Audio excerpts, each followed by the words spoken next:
ఇప్పుడు ఏం కాదు Baba Saheb my life with doctor Ambedkar. ఆమె జీవితము అంబేద్కర్ గారితో ఏ విధంగా ఎట్లయింది అనే దాని మీద ఈ బుక్ చూపించే బదులు మీకు నేను నా నోట్స్ చూపిస్తాను నేను. ఓకే.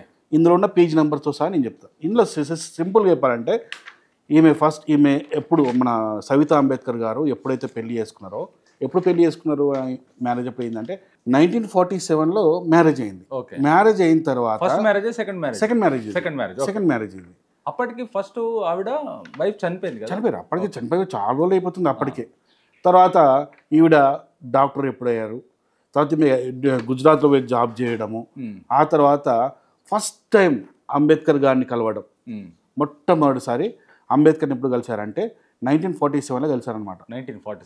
స్టార్టింగ్లో this event happen during the yearly day of 1947లో జరిగిందనమాట. ఫస్ట్ టైం ఆయన కలవడం జరిగింది. ఎప్పుడు the first meeting with doctor Ambedkar, doctor Rao and Ambedkar.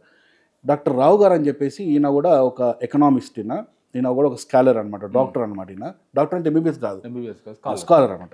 Doctor మన అంబేద్కర్ లాగా స్కాలర్ అనమాట. ఈయన ఏం చేసిందంటే ఈయన దగ్గరికి ఈయన బాంబేలో ఒక మంచి రిచ్ ఫ్యామిలీ అనమాట. ఈయన ఎప్పుడు వచ్చినా వీళ్ళ ఇంటికి వచ్చేవాడు, వీళ్ళతోనే మీటింగ్ అవుతుంది అనమాట. రావు గారి కూతురు సవిత గారి ఫ్రెండ్ అనమాట. రావు గారి కూతురు ఫ్రెండ్ ఇప్పుడు డాక్టర్ ఈవిడ అనమాట, సవిత గారు అనమాట. వీరిద్దరు ఫ్రెండ్స్. వీళ్ళ డాక్టర్ ఈ రావు గారికి ఫ్రెండ్ అంబేద్కర్ అనమాట. సో అంబేద్కర్ ఆ ఇంటికి వచ్చేవాళ్ళు, ఈ ఫ్రెండ్ని కలవడానికి ఈవిడ వచ్చేదనమాట. అప్పుడు జరిగిన లవ్ స్టోరీ అనమాట ఇది. సో తప్పేం లేదు, నేను లవ్ స్టోరీ జరిగిన తప్పేం లేదు, ఏ ఏజ్లో ఎవరైనా లవ్ చేసుకోవచ్చు. నేను దాని గురించి మాట్లాడట్లేదు, అంటే చరిత్రలో జరిగిన సంఘటన గురించి మాత్రమే నేను చెప్తున్నా. ఇప్పుడు ఈ పేజ్ నెంబర్ మీరు ఈ స్పష్టంగా పేజ్ నెంబర్లో, ఈ బుక్లో పేజ్ నెంబర్ ఏంటంటే 56లో స్పష్టంగా రాసి ఉంటుంది చూడండి. వాళ్ళిద్దరి మధ్యలో ఒక డిస్కషన్ జరుగుతుంటుంది. సరే ఇది చెప్పేది కూడా నేను చెప్పేది కాదు, ఈ పుస్తకంలో ఉంది. ఈ పుస్తకంలో వాళ్ళిద్దరి మధ్యలో సంభాషణ జరుగుతుంటుంది. ఈయన లుక్ డాక్టర్, మై పీపుల్ అంటే ఆయన ప్రజలు, అంటే ఆయన వర్గానికి సంబంధించిన people, my colleagues have been insisted that I should get married, but it is very difficult for me to find someone to my liking. అంటే అర్థమవుతుంది కదా మీకు? అంటే నాకు అంటే అందరు చెప్తున్నాను మ్యారేజ్ చేసుకోమని, కానీ నాకు నచ్చే విధంగా ఇంకెవరు దొరకలేదు అని చెప్తున్నాయి. అంబేద్కర్ కంటే సగం ఏజ్ అమ్మాయి, డాక్టర్ అనమాట.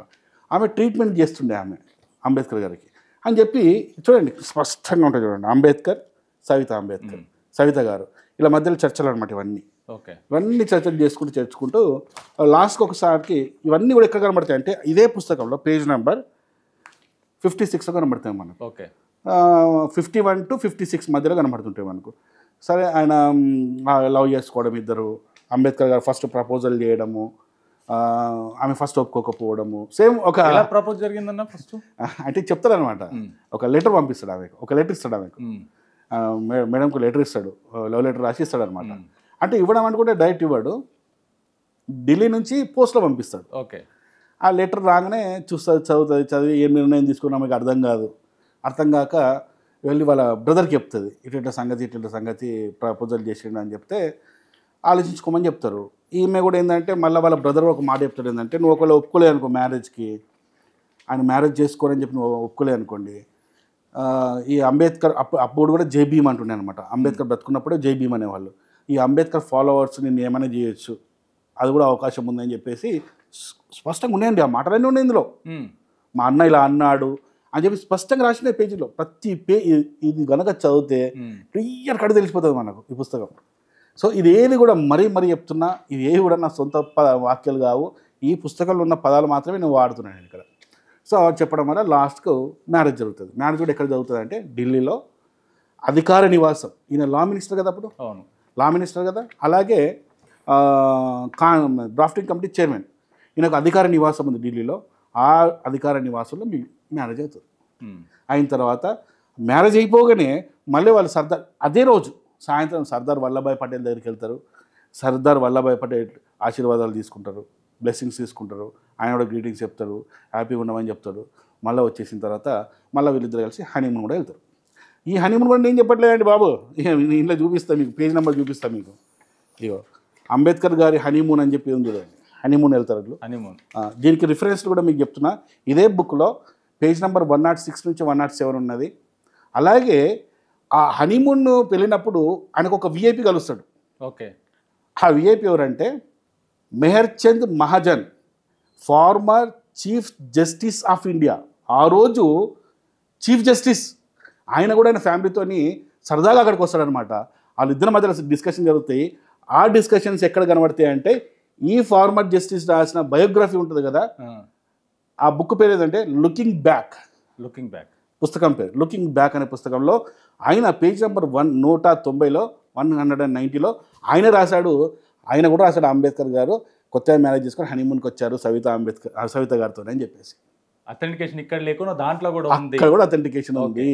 సో ఇంత అథెంటికేట్గా నేను చెప్తున్నా. ఇది ఇంకోటి, ఇది ఏది కూడా నా సొంత వాక్యాలు కాదు. ఇంకోటి, అంబేద్కర్ లవ్ చేయడం తప్పు నేను చెప్పట్లేదు. ఇంకా ఒక ప్రశ్న ఏదలుచుకునేది అంటే, దేశం కోసం తన కుటుంబాన్ని త్యాగం చేశాడు అంబేద్కర్ అని ఒక ప్రచారం చేస్తుంటారు. దేశం కోసం కుటుంబాన్ని త్యాగం చేస్తే రెండో అమ్మాయిని లవ్ మ్యారేజ్ చేసుకోవాల్సిన అవసరం ఉంది? రైట్, చెప్పండి.